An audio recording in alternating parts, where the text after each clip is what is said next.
Alhamdulillah. Ya, dampak psikologis bullying pada anak.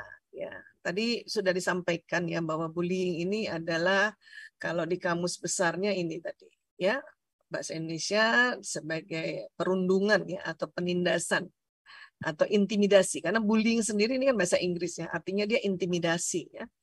Jadi merupakan segala bentuk penindasan atau kekerasan yang dilakukan dengan sengaja oleh satu orang atau sekelompok orang yang lebih kuat atau berkuasa terhadap orang lain, dengan tujuannya untuk menyakiti dan dilakukan secara terus-menerus. Jadi ada satu yang di-highlight ya, yaitu terus-menerus. Ya, kadang-kadang kan kita sering juga ya tanpa terasa, terutama bullying verbal itu istilah atau celetukan-celetukan, tapi karena nggak terus-menerus ya jadi dianggap lelucon aja ya. Tapi kalau tujuannya memang menyakiti dan ini dilakukan sengaja dan dilakukannya secara terus-menerus, nah ini sudah kategori ya perundungan atau bullying tadi. Nah, ada berbagai jenis bullying, saya kira ayah bunda bapak ibu guru juga sudah memahaminya atau mungkin sudah pernah mendapat informasinya, nggak apa-apa kita ulang-ulang ya. Jadi yang pertama tentu bullying fisik ya, ini yang biasanya perundungan fisik ini adalah salah satu dari jenis bullying pada anak yang paling mudah dikenali karena si korban ini kan menerima berbagai perlakuan fisik yang kasar, ya. Dan jenisnya ini bisa menghalangi jalan korban, nyandung, kakinya diselengkat gitu ya, mendorong, memukul, menjambak, narik dasi, hingga merusak barang. Itu kategorinya yang bullying fisik, ya. Terus ada lagi yang verbal. Nih, bullying verbal ini ya, ini memang perundungan verbal ini mungkin nggak kelihatan secara langsung ya. Nggak kelihatan secara langsung karena ngomongin orang bisa aja dibisik-bisikin atau ya di belakangnya atau ya paling tidak ya pelakunya nih tidak akan ragu untuk melontarkan ucapan yang tidak pantas secara terus-menerus. Ya kan? Biasanya hal ini dilakukan ketika tidak ada saksi atau orang lain yang lebih tua. Jadi nggak ada guru, nggak ada, pokoknya nggak ada orang, ya bisa dibisik, bisa lewat tulisan dan sebagainya. Ya. Kemudian ditujukan pada anak yang fisik, penampilan, sifat atau latar belakang sosialnya berbeda dari anak-anak yang lain. Ini paling sering. Ya. Sering juga dialami anak yang gemuk, minderan, atau prestasi di sekolahnya kurang tampak. Biasanya bullying verbal ini kata-kata, pernyataan, julukan, dan tekanan psikologis yang menyakitkan atau merendahkan. Nah, sebenarnya bullying verbal ini tanpa terasa sering juga nih yang melakukan orang tua loh. Nah, ayah bunda atau bapak ibu orang tua teman ya atau bahkan tanpa terasa bapak ibu guru ya sering ini bullying verbal. Tapi kalau di ya kan tadi ada sedikit perbedaan yang harus kita pahami kalau dilakukan dengan tujuan menyakiti ya atau merendahkan dan diulang-ulang. Ya. Kadang ya saya sering juga ini dapat laporan dari anak-anak juga dari anak saya juga ya bahwa kenapa ya orang tua itu misalnya gitu ya ibu-ibu itu kumpul gitu malah kita bukannya didukung malah kita dicela malah kita diprotes dan berulang kali. Wah itu udah masuk bullying verbal tuh. Jadi kita harus hati-hati juga sebagai orang tua. Kadang-kadang kita suka meremehkan mereka, menganggap mereka generasi yang nggak tahu apa-apa, generasi lemah. Nah, itu hati-hati. Karena ini kategori bisa bullying verbal. Ya. Kemudian ada lagi, apa itu? Tindakan pengucilan. Ini juga termasuk bullying ternyata. Ya.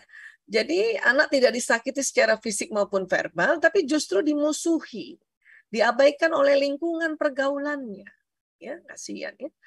Anak akan kesulitan mencari teman karena biasanya pelaku punya pengaruh yang cukup kuat untuk membujuk orang lain mengucilkan si korban.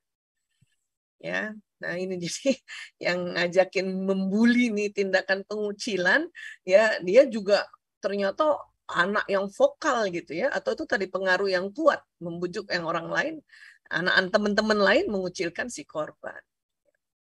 Nah, biasanya anak yang mengalami jenis perundungan ini akhirnya sering menyendiri, mengerjakan tugas kelompok seorang diri, dan tidak pernah bermain sama teman-teman di luar jam sekolah dan sebagainya. Ya, kasihan ya.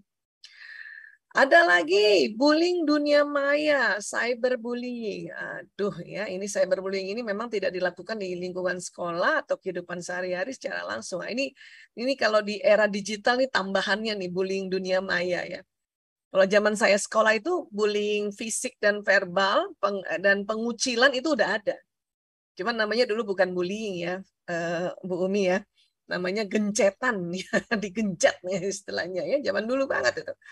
Ya, nah sekarang di era digital ini muncul bullying dunia maya atau cyberbullying. Ya. Pelaku melakukannya di dunia maya melalui internet tentunya. Ya, umumnya media yang digunakan adalah ya media sosial, aplikasi chatting atau surat elektronik atau email. Karena sifatnya yang bebas, anak mungkin menerima perundungan dari orang yang tidak dikenalnya atau orang dengan nama pengguna samaran. Ini nih yang sering nih terjadi ya, ya Allah.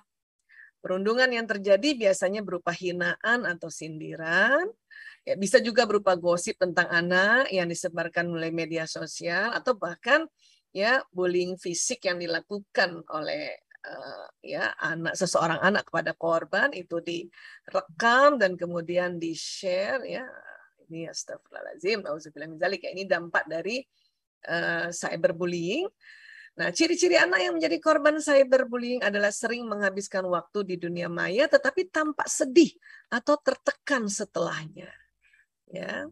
Nah, ini yang harus kita jeli nih memperhatikan juga anak-anak. Kemudian ada lagi bullying seksual ya. Tentunya jika anak kita sudah memasuki usia remaja awal, jenis perundungan ini lebih mungkin dialami. Pelaku perundungan akan mengomentari, menggoda, berusaha mengintip, bahkan menyentuh korban secara seksual. Ya. Kemudian menyebarkan foto korban, bisa seperti itu ya, yang bersifat sensual dan pribadi, mengambil foto korban diam-diam dengan tujuan memuaskan gairah seksual pelaku, atau memaksa korban menonton atau melihat hal-hal yang berbau pornografi. Ya. Dan dalam beberapa kasus perundungan seksual ini termasuk dalam tindakan kriminal atau yaitu pelecehan atau kekerasan seksual ya. Dan ini pelakunya ini memungkinkan untuk ditindak secara hukum. Pekan lalu juga saya diminta untuk membahas tentang sexual harassment di sekolah ya. Kemudian kebanyakan korban dari jenis perundungan seksual adalah anak perempuan, meskipun tak menutup kemungkinan anak laki-laki juga mengalami jenis bullying seksual seperti ini. Ya, ini saya bacakan dulu lah jenis-jenis bullying ya, karena saya yakin ayah bunda harusnya sudah pernah belajar atau pernah mendapat informasi tentang jenis-jenis bullying ini ya. Dan kemudian ini jenis bullying yang sering juga terjadi antar saudara ya. Ini sebagaimana tadi ya Ananda Rodia dan Ananda Clarissa membacakan tilawah tentang kisahnya Nabi Yusuf alaihissalam beserta ayahnya yaitu Nabi Yakub alaihissalam, di mana itu salah satu kisah itu kategori bullying antar saudara itu ya. Jadi hal ini bisa terjadi ketika ada salah satu pihak yang merasa bahwa ia diperlakukan kurang baik dibandingkan dengan adiknya atau dengan saudaranya lah ya. Karena ada juga adik merasa tidak diperlakukan dengan baik dibanding kakaknya ya. Pokoknya saudara kandung lah ini ya. Anak yang pernah dirundung pada masa kecilnya ini ya rundung bullying antar saudara dilaporkan ini berdasarkan riset cenderung lebih rentan mengalami masalah mental sewaktu dewasa. Cenderung lebih cemas, cepat panik kayak gitu. Ya. Dan mempunyai memori yang menyedihkan, ya. Nah, inilah bahaya bullying di rumah yang perlu lebih diwaspadai setiap orang tua. Walaupun sebetulnya antar saudara kandung itu pernah kita dengar ada istilahnya sibling rivalry, persaingan antar saudara kandung. Ini memang ada. Walaupun ini lazim ya, sibling rivalry wajar. Terkadang ini untuk membuat mereka terjadi kompetisi sebetulnya. Mudah-mudahan kalau kompetisinya ini dikontrol atau orang tua bisa mewaspadainya, maka dia akan menjadi positif. Tapi kalau tidak dikontrol dan orang tua juga tetap masih membela hanya satu anak saja yang dibela, bahkan dibanding-bandingkan, hati-hati ini sibling rivalry ini akan menjadi sibling bullying. Ya, jadi ini nih yang tadi disampaikan, diingatkan oleh Allah bahwa ya ada bullying antar saudara kandung yang kita tahu kisahnya Nabi Yusuf alaihissalam dibully oleh kakak-kakaknya yang banyak itu ya. Tega ya mereka ya, padahal mereka itu saudara kandung. Nah, saudara kandung biasanya satu ayah ya. Walaupun sebetulnya dia beda ibu tuh, Nabi Yusuf dengan para kakak-kakak yang membuli. Ya. Apa sih yang terjadi sebetulnya di otak anak-anak ini pada saat menjadi korban? Ya, kita bicara dulu yang si korbannya. Kalau kita bicara nanti ciri-ciri anak terkena bullying ini harus cermat ya, Bunda, Ayah. Ya. Satu, perubahan sikap yang terjadi, bisa tidak minat makan, jadi lebih pendiam, walaupun memang misalnya ada yang introvert, memang yang pendiam, lebih pendiam lagi dan mudah tersinggung. Tapi ini saja belum bisa dijadikan ciri-ciri terkena bullying. Harus ada ciri berikutnya. Ya, anak tidak pernah membicarakan soal pertemanannya di sekolah atau marah ketika kita ya orang tua menanyakannya. Gitu. Kemudian mengalami gangguan tidur seperti tidur larut malam atau bahkan tidak tidur sama sekali dan disertai wajah ketakutan, panik karena besok mau sekolah kan gitu. Juga menarik diri dari pergaulan serta muncul ketakutan terhadap teman atau kalau misalnya dia sudah kena yang seksual bullying tadi, dia ketakutan sama yang namanya lawan jenis kan gitu. Kemudian menjadi sangat protektif terhadap alat-alat elektronik yang dimilikinya seperti ponsel atau komputer. Ini yang kena cyberbullying, dia simpen baik-baik ponselnya ya. Ini anak kan kadang-kadang kita merasa harusnya dia kasih tahu ayah bundanya dong, kan maunya kita gitu ya. Tapi nggak semua anak bisa terbuka sama ayah bundanya, apalagi kalau dia nggak percaya sama ayah bundanya. Malah ayah bundanya dia takut, malah ayah bundanya marahin lah. Akhirnya jadi, malah disalahin. Ya, bukannya didukung tapi malah disalahin. Itu yang kadang-kadang ya mereka jadinya ngumpetin nih ya terhadap bully teman-temannya yang lewat cyber ini. Dan ini paling sering juga nilai mata pelajaran perlahan menurun. Padahal kita lihat dia nggak capek-capek banget secara fisik, maksudnya tidak terlalu banyak kegiatan, tapi kok nilai mata pelajarannya terus menurun ya. Dan ya itu tadi disertai yang gangguan-gangguan ciri yang sebelumnya ini. Dan terjadi krisis percaya diri serta gaya berpakaiannya bisa berubah ya, bisa kadang berubahnya jadi lebih sangat tertutup atau jadi sangat terbuka malah kadang-kadang seperti itu. Kemudian, nah ini kalau yang kena bullying fisik ya, timbul luka memar di wajah, tangan, punggung, dan bagian tubuh lainnya secara tiba-tiba. Makanya kita perlu tuh liatin wajah anak kita, tangannya, atau pas lagi tidur kita mau selimuti, lihat kakinya ada kayak ya memar ya. Kalau ada memar kan besok kita bisa tanya, jangan juga pas udah tidur kita bangunin, besoknya tanya apakah dia jatuh ya. Jatuh aja kan kita perlu tahu ya. Apakah terbentur, apakah tadi kena ya bullying fisik. Nah, jadi ciri-ciri ini perlu kita amati memang anak-anak ini ya dengan seksama ya, walaupun kadang anak kita yang sudah SMP ini kan sudah masuk remaja ya, nggak bisa juga kita amati sebagaimana waktu dia SD atau bahkan waktu dia TK ya. Nah, memang berdasarkan strata pendidikan ya, ini riset ya, korban yang mengalami perundungan di bangku sekolah itu paling banyak SMP memang. Tercatat paling banyak. Kemudian SMA, SD, perguruan tinggi masih ada juga bullying, tapi orang nggak sekolah juga ada bullying, TK dan PAUD juga ada bullying gitu ya. Tapi kenapa dia paling bawah ya? Bisa jadi karena TK dan PAUD orang tua kan masih dampingi kan, masih antar jemput atau bahkan ditungguin di sekolah oleh ya orang tua atau utusan orang tua, maka dia paling bawah ini. Tapi SMP kok yang paling atas.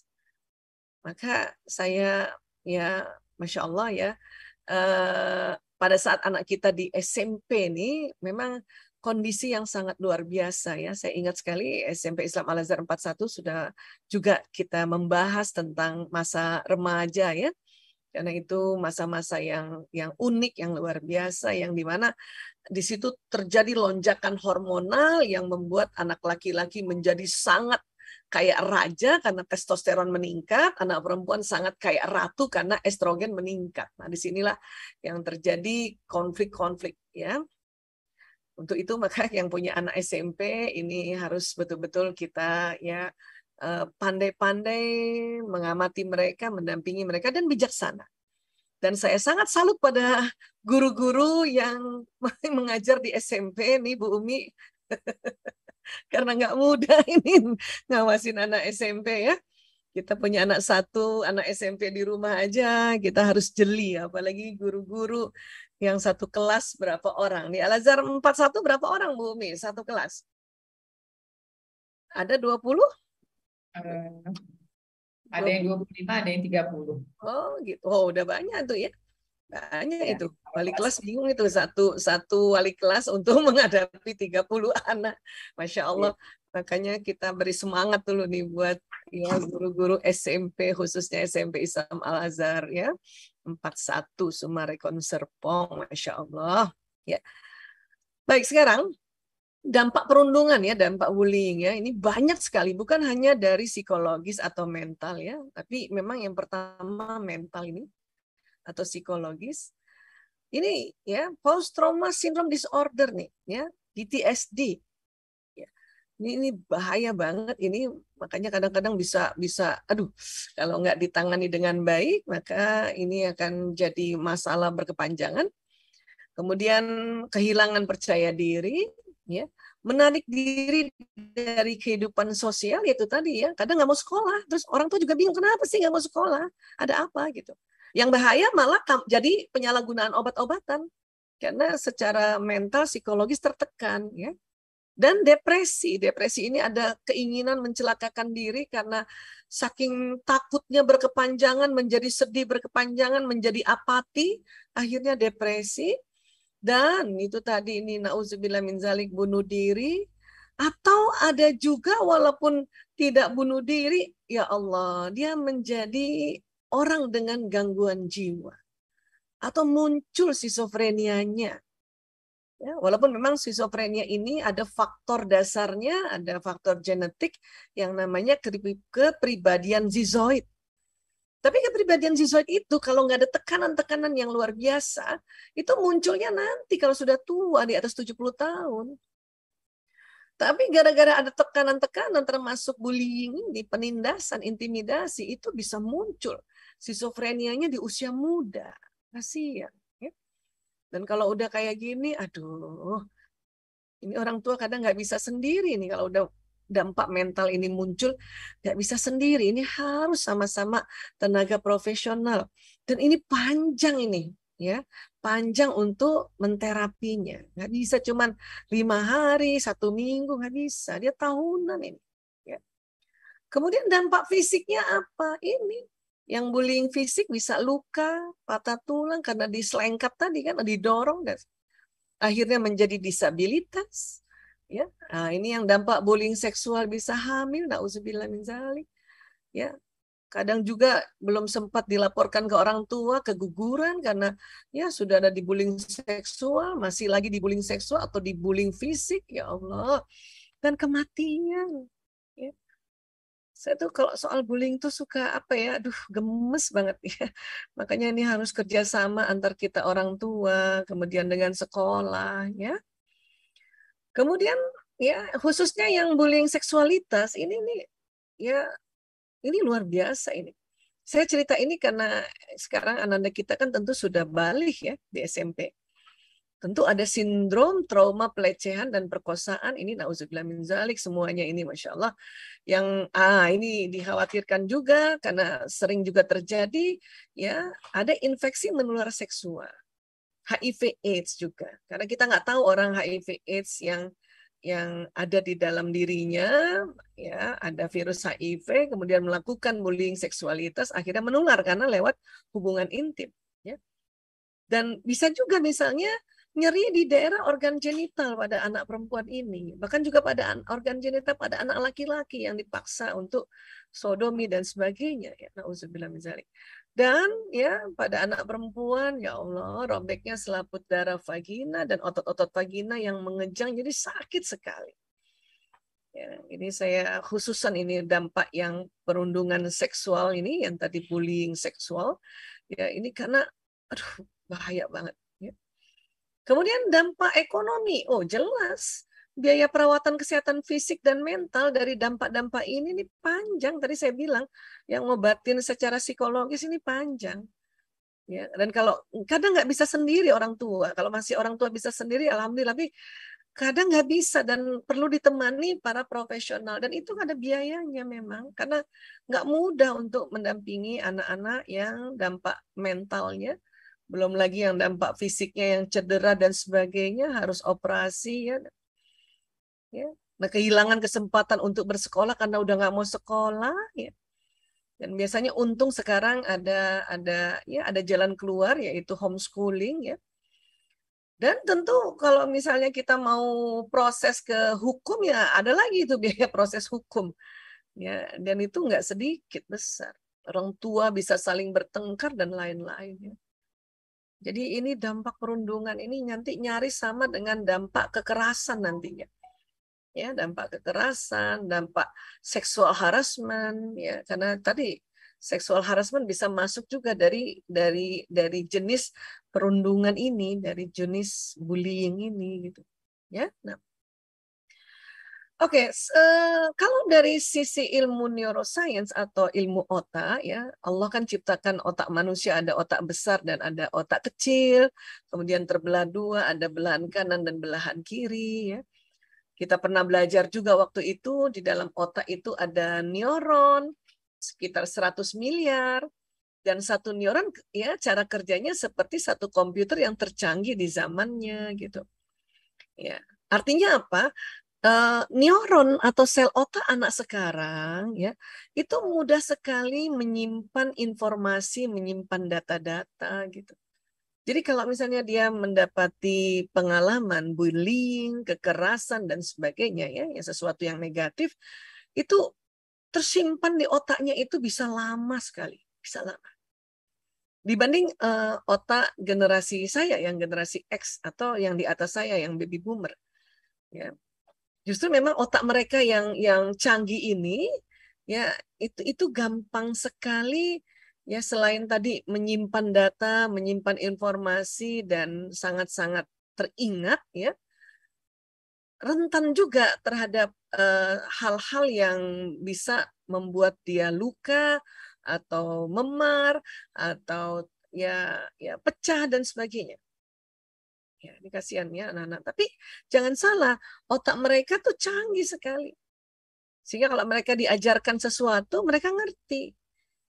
Maka nanti salah satu cara kita untuk ya menghindari bullying, kita harus mengedukasi sejak awal, bahkan sejak SD, jenis-jenis bullying, ciri-ciri, dan nanti bagaimana ya menolaknya atau mengatasinya kan gitu. Ya. Dan kita tahu apa yang dilihat, apa yang didengar, apa yang diucapkan, apa yang dihidu, apa yang dirasakan di seluruh permukaan tubuh, ini nanti akan terekam di memori ini. Ya.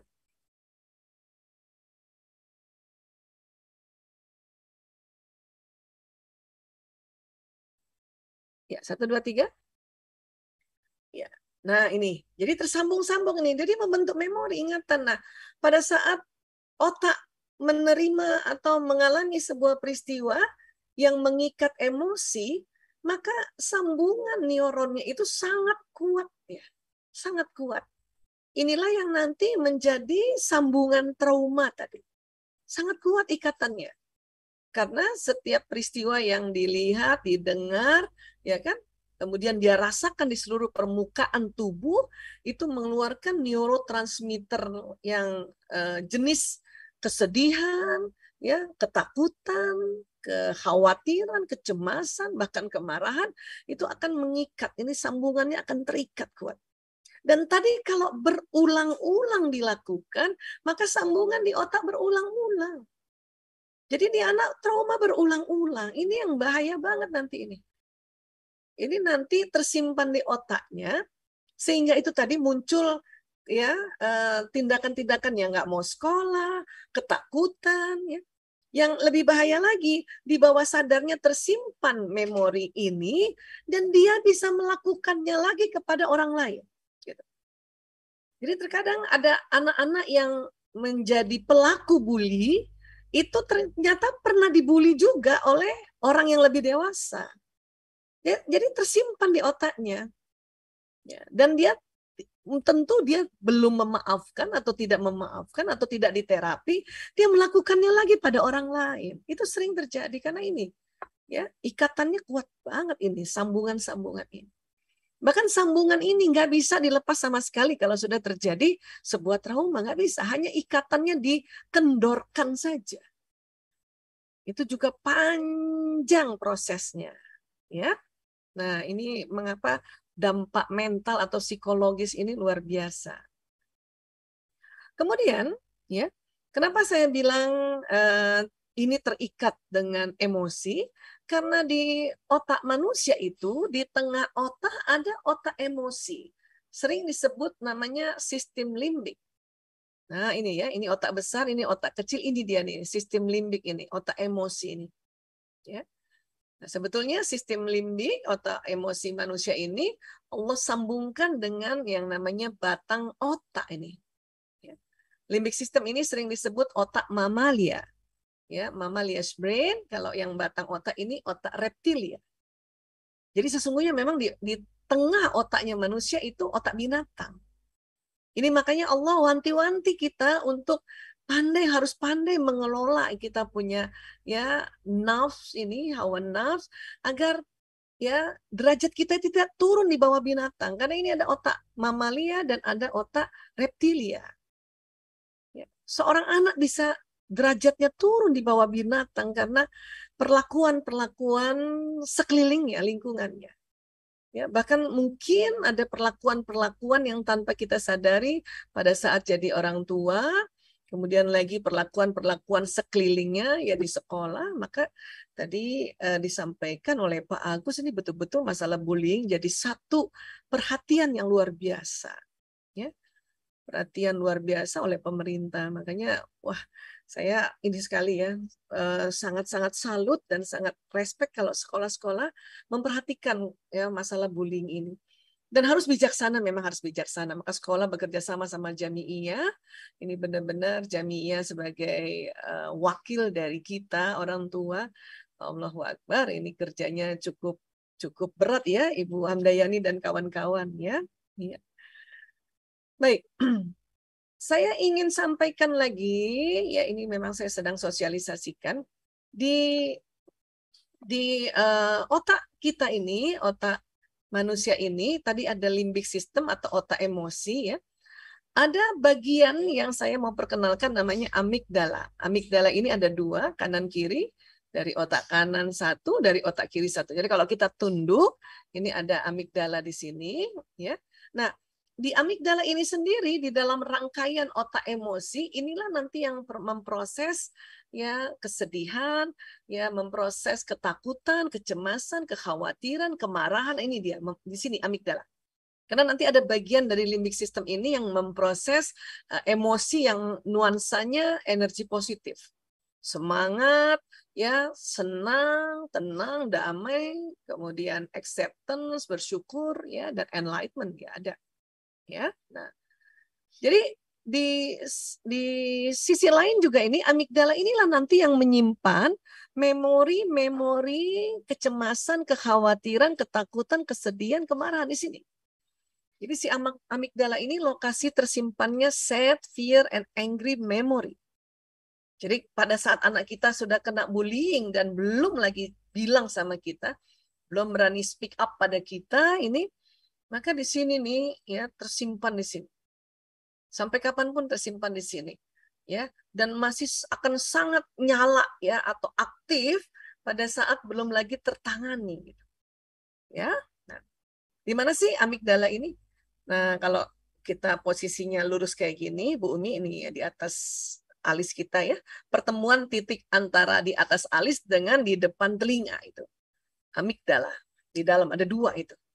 Di situ Allah ya membuat sebuah lokasi untuk menyimpan tadi sad, fear, and angry memory. Kecil sebetulnya ya. Tapi itu kalau terjadi ikatan tadi, ikatan neuron yang sangat kuat, walaupun tempatnya ini kecil, oh ini bisa mengganggu kehidupan. Mengganggu kehidupan. Ya. Boleh juga ayah bunda coba dipegang ini di atas alisnya. Nah, di atas alis, di situ. Ya, ini pertemuan di atas alis ini, titik ini dengan di depan telinga tuh, di dalamnya itu ada amigdala di sana. Ya. Nah, makanya kadang-kadang ya jangankan anak-anak, kita aja orang dewasa, ibu-ibu sering punya pengalaman negatif ya. Misalnya Bu Umi, kita ya pikiran-pikiran negatif, pengalaman-pengalaman kesedihan ini. Ya, kalau kita muncul lagi ingat-ingat sesuatu yang sedih, kesel, ini cobalah langsung baca ta'awuz, pegang di titik di atas alis itu, bacakan sholawat gitu ya. Ya Allah, auzubillahi minasyaitonirrajim. Allahumma shalli wa sallim ala sayyidina Muhammad. Kalau perlu ya, jadi pegang titik ini dan bersamaan dengan titik yang di depan telinga gitu ya. Karena dia pertemuan ya, potongan antara titik di atas alis dengan di depan telinga tadi. Itu tempat memori gitu. Jadi kalau kita misalnya nginget-nginget sesuatu yang menyedihkan gitu ya, atau tadi bikin cemas, anak-anak juga gitu. Biasanya kalau anak-anak udah mulai, ibu-ibu aku kok inget waktu itu kesel banget ya, aku kakak kelas aku omongin aku kayak gini.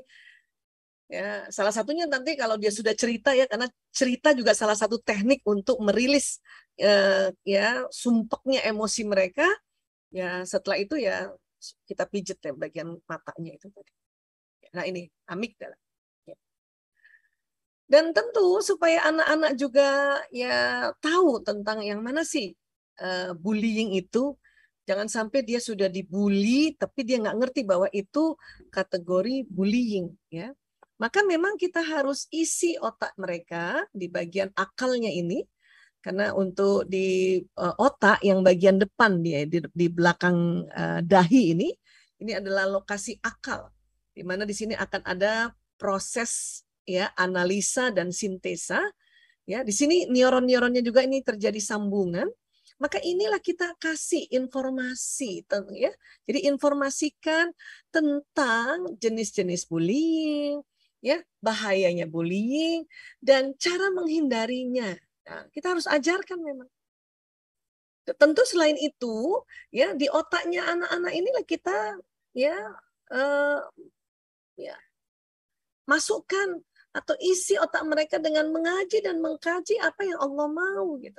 Apa yang Allah mau terhadap diri kita sebagai seorang ya manusia, sebagai seorang teman, sebagai seorang yang dinamakan khalifatul fil ard gitu kan.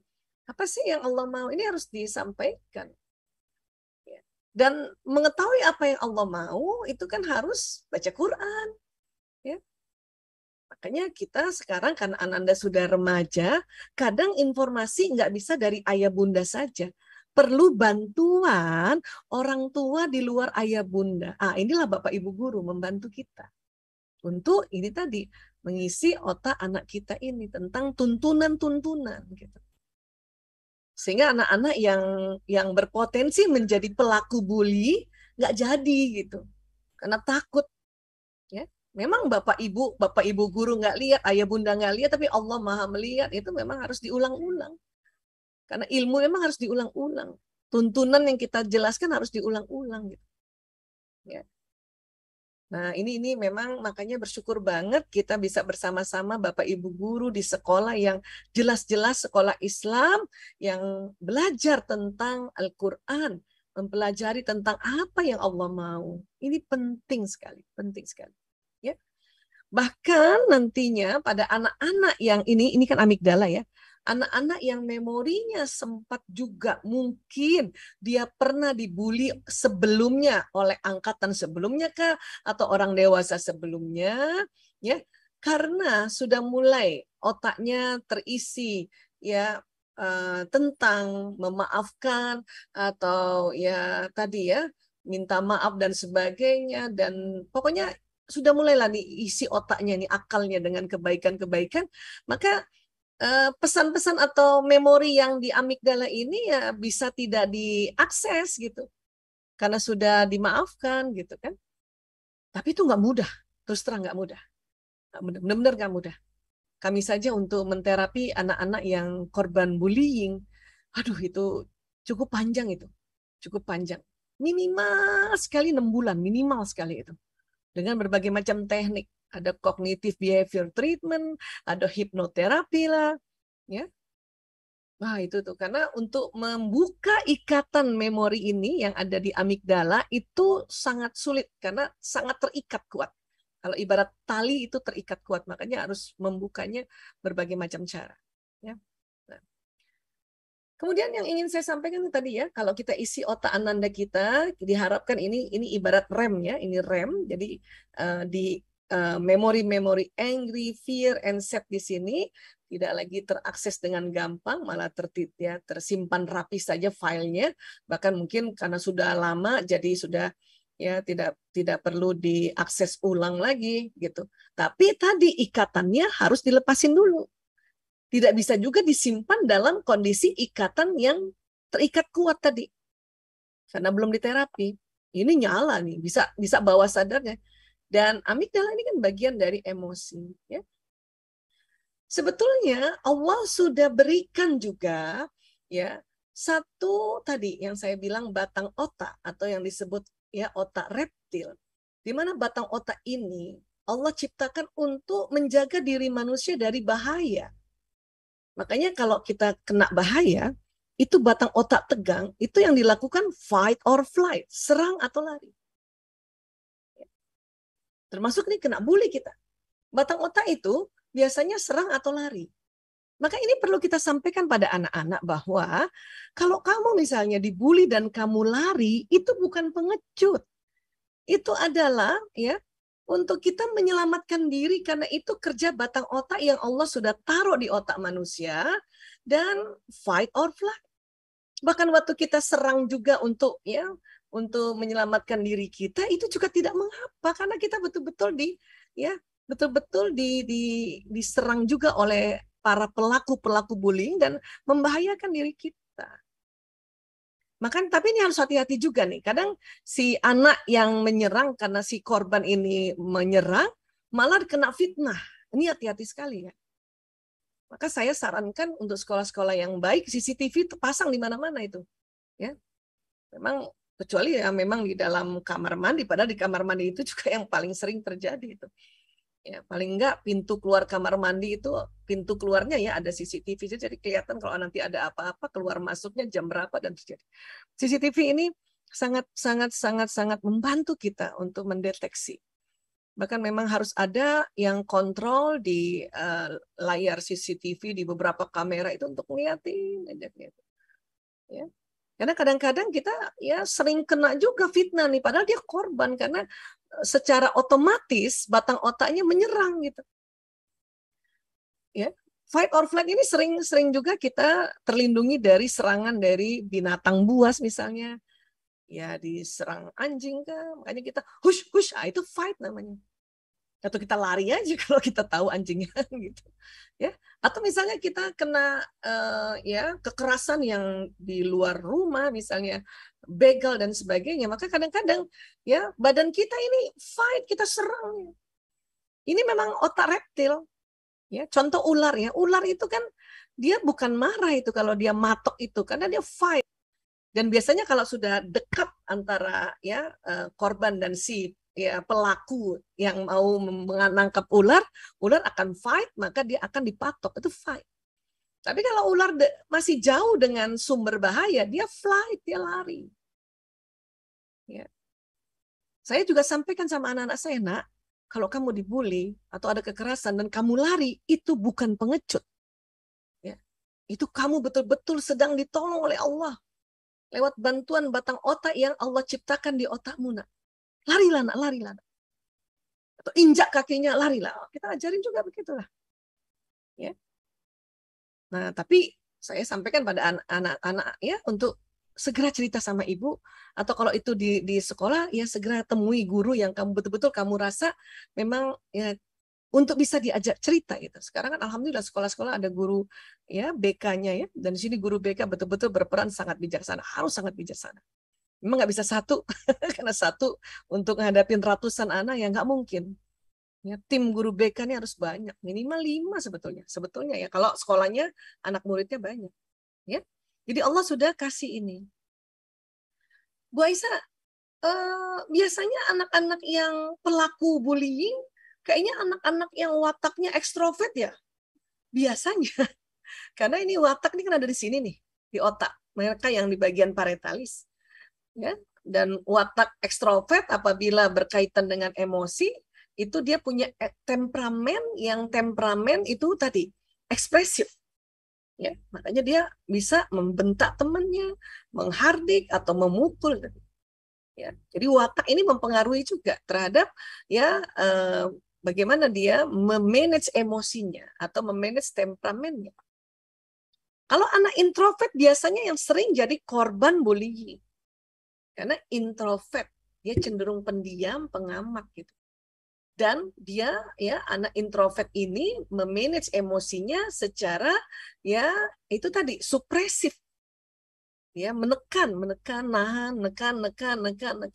Sedih, takut nggak bilang dan sebagainya.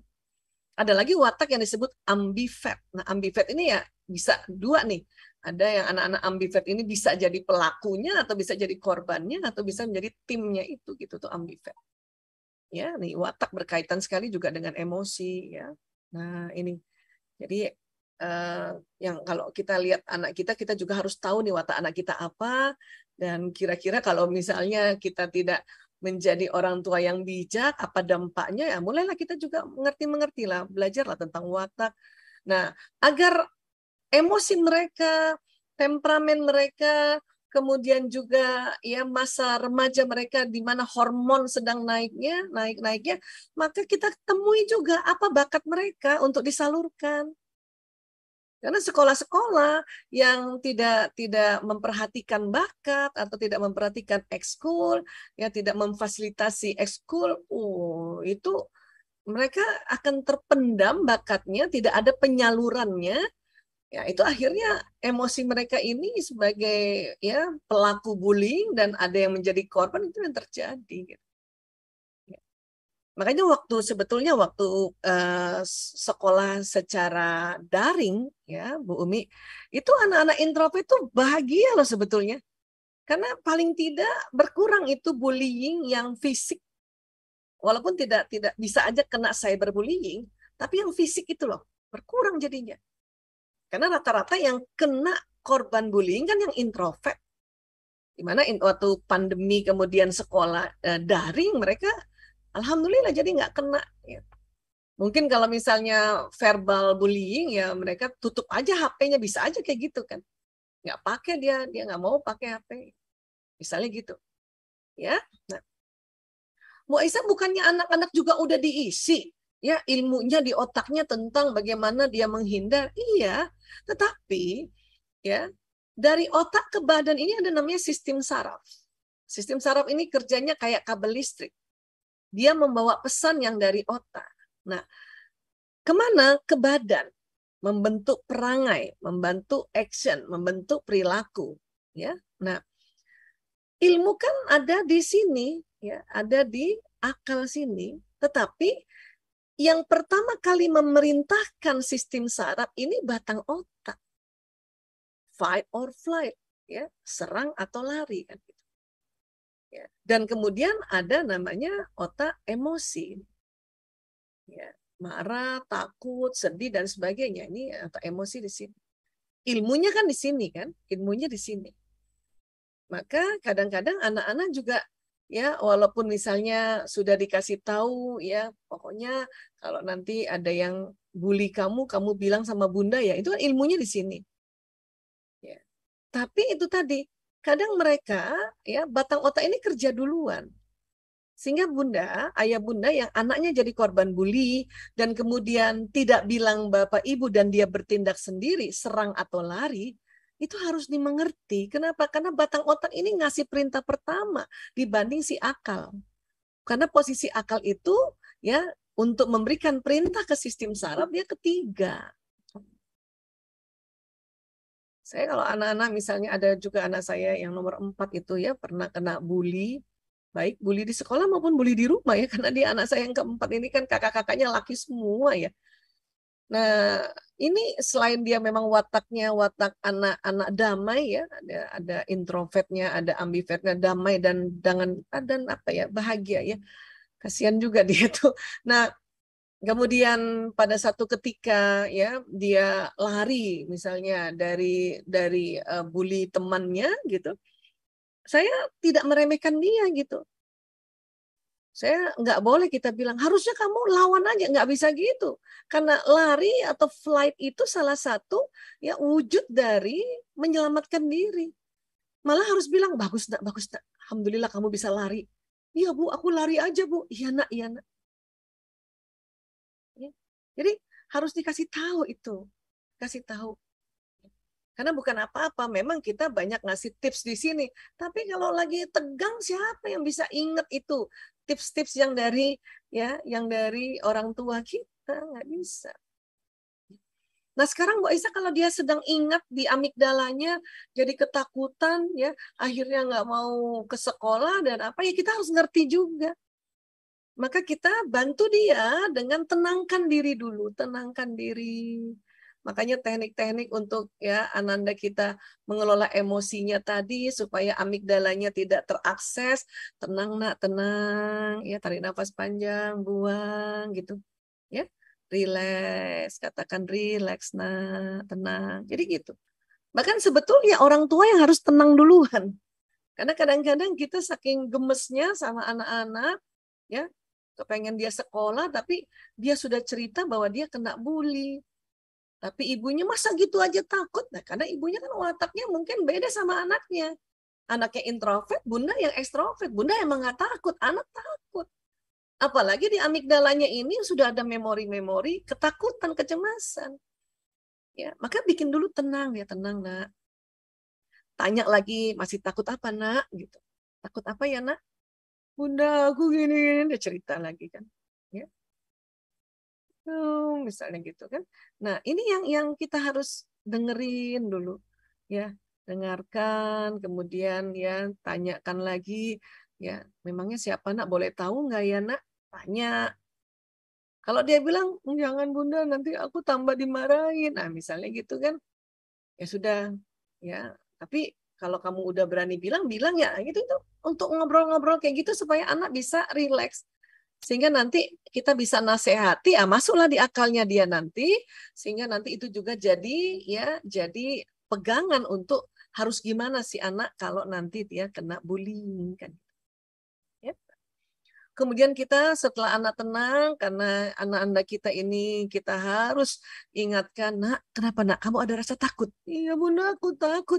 Ayo ya baca istirja nak, innalillahi wa inna ilaihi rojiun. Ayo nak, innalillahi wa inna ilaihi rojiun. Ya nak, ayo nak. Ya. Karena kalimat istirja ini ya memang Allah yang ajarkan. Apabila kita ya ada rasa takut, bahkan kekurangan harta, kekurangan jiwa, dan jiwa termasuk tadi emosi tadi ya, kita ketakutan, khawatir, sedih, ya cemas, ya lapar, bahkan kekurangan buah-buahan, kita disuruh bersabar. Bersabarnya dengan ya melafazkan inna lillahi wa inna ilaihi rojiun. Lafazkan itu nak, nanti Allah beri pertolongan. Karena kalimat ini akan jalan di badan kita dan akhirnya nanti ada hormon yang di dalam tubuh yang membuat kita berani ya atau membuat kita kembali semangat untuk bisa sekolah. Itu nanti muncul. Selain istirja apa aja Bu Aisyah? Ya bisa kalimat-kalimat zikrullah lainnya, terutama istighfar, astagfirullahaladzim, astagfirullah. Bahkan ya sebelum anak yang lakukan, kita dulu yang lakukan. Nah kita kan juga takut anak kita dirundung ya, anak kita dibully, dan kita sedih, kita nggak tega, kesian. Nah, kita juga istirja, kita juga istighfar. Maka pesan ini jalan di badan ini dengan kecepatan yang luar biasa. Dari mulut ke otak aja 240 km per jam, nanti otak kirimkan lagi pesan ke seluruh tubuh 320 km per jam. Nanti akan ada hormon-hormon yang keluar di dalam tubuh kita, terutama yang di otak kita lagi, ada namanya kelenjar pituitary, ini yang memberikan hormon rasa nyaman. Sehingga anak mulai nyaman lagi untuk mau ke sekolah. Ya. Walaupun kita tentunya sudah harus bicarakan sama pihak sekolah. Akhirnya ya kita bisa membuat anak ini nyaman kembali untuk mau ke sekolah. Selebihnya apa? Selebihnya tentu kita nggak bisa juga duduk di situ. Ya, mungkin 1 hari 2 hari masih bisa nongkrongin di sekolah, tapi kan anak SMP yang malu lah Bunda. Ya. Dan kita juga mungkin ada yang bekerja, ayah bundanya harus tetap bekerja. Maka ya setelah kita sudah ikhtiar, kemudian kita nasihati anak, ajarkan cara-cara, bahkan ajarkan role play ya, kalau perlu juga ajarkan role play agar menjadi satu ya action yang otomatis. Kalau kamu diginikan, kamu ya lawannya begini, itu juga latihan. Atau anak-anak yang diajarkan bela diri, tentu dia punya satu skill atau keterampilan bawah sadar ya, karena bela diri itu nanti bisa masuk ke bawah sadar. Kalau dia dibully, baik fisik ya, verbal dan sebagainya, ini badannya sudah merekam ya jurus-jurus untuk bela diri. Tapi kalau nggak dimasukkan bela diri, ajarkan role play untuk ya menolak, ajarkan role play untuk ya fight or flight-nya itu tadi, bagaimana untuk lari kah atau melawan kah dan sebagainya. Oke? Nah, sudah kita ajarin, sudah kita bicara dengan pihak sekolah, meyakini diri sekolah juga menjamin untuk sekolah ini ya, sekolah yang betul-betul sekolah yang ramah dan bebas bullying, karena tim guru-guru yang mengkontrol sekian orang di masa ya pembelajaran, lagi ya belajar mengajar, sebelum belajar mengajar juga sudah ada guru, sesudah belajar mengajar pulang sekolah juga ada tim, kemudian kita yakin ada tempat di sekolah ini CCTV yang banyak, apalagi tempat-tempat rawan dan sebagainya. Sudah semuanya itu kita lakukan, mau nggak mau berikutnya kita tawakal pada Allah. Ya. Kita doa, ya Allah, ya lindungi anakku ya. Sebagaimana tadi kita doa bersama dipimpin oleh Pak Fatan, Ustadz Fatan, itu kita lakukan doa. Ya.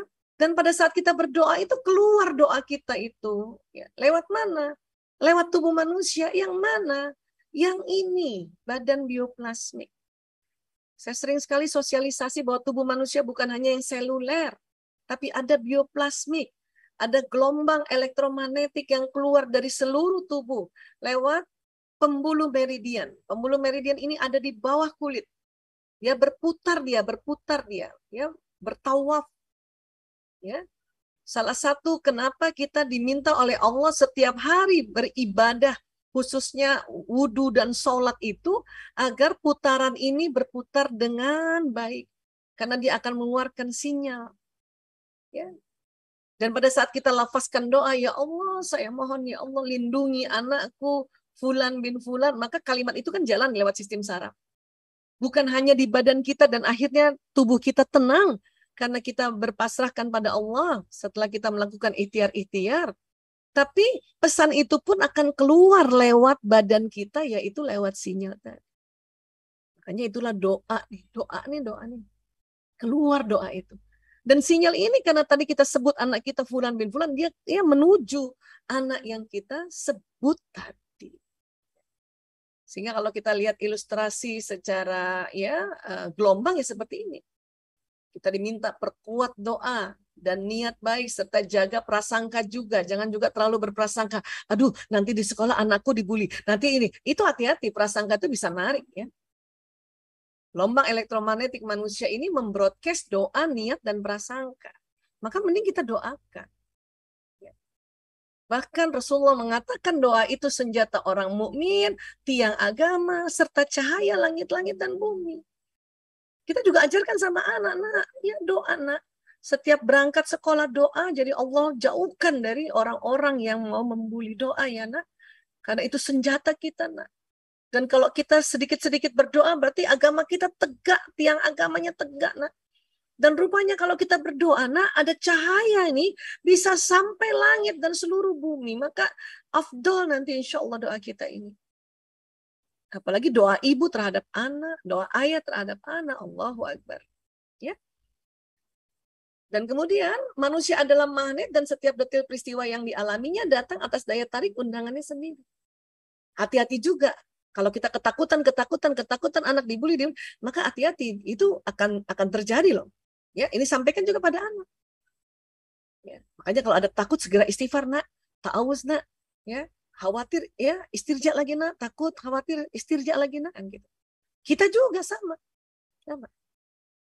Dan hati-hati juga orang-orang yang suka membuli itu, pelaku bullyingnya, baik fisik maupun verbal dan lain-lainnya, dia nanti dalam waktu ya cepat atau lambat dia pun kena nanti. Ya. Karena hukum ini sudah ada ini. Di dalam Al-Quran itu ada di surat Az-Zariyat ayat 23. Bismillahirrahmanirrahim. Fawarabbis sama'i wal ard innahu lahaq mithla ma annakum tantiqun. Maka demi Tuhan langit dan bumi, sungguh apa yang dijanjikan itu pasti terjadi seperti apa yang kamu ucapkan. Baik diucapkan di benak, di mulut, ya, diucapkan di tulisan, ya, termasuk tadi cyberbullying tuh orang-orang yang menghina, maka nanti ketarik tuh, ya. Dan juga apa yang diucapkan dalam tindakan itu. Ya. Jadi sekali lagi ini juga kita akan juga ajarkan anak-anak, sampaikan pada anak-anak bahwa nak, ya, memang bukan hanya kita diamkan kasus ini, kamu perlu cerita sama bunda, sama ayah atau sama bapak ibu guru, ya, selebihnya ya kita bertawakal pada Allah. Memang kita tidak bisa barangkali membuktikan atau tidak bisa ya menghukumnya orang itu, teman itu, maka nanti ya hukum alam semesta ini atas kehendak Allah, ya, maka itu akan terjadi jadi pada mereka. Ya. Jadi inilah kurang lebih yang bisa saya sampaikan dulu ya Bu Umi. Mudah-mudahan kita bisa perdalam dengan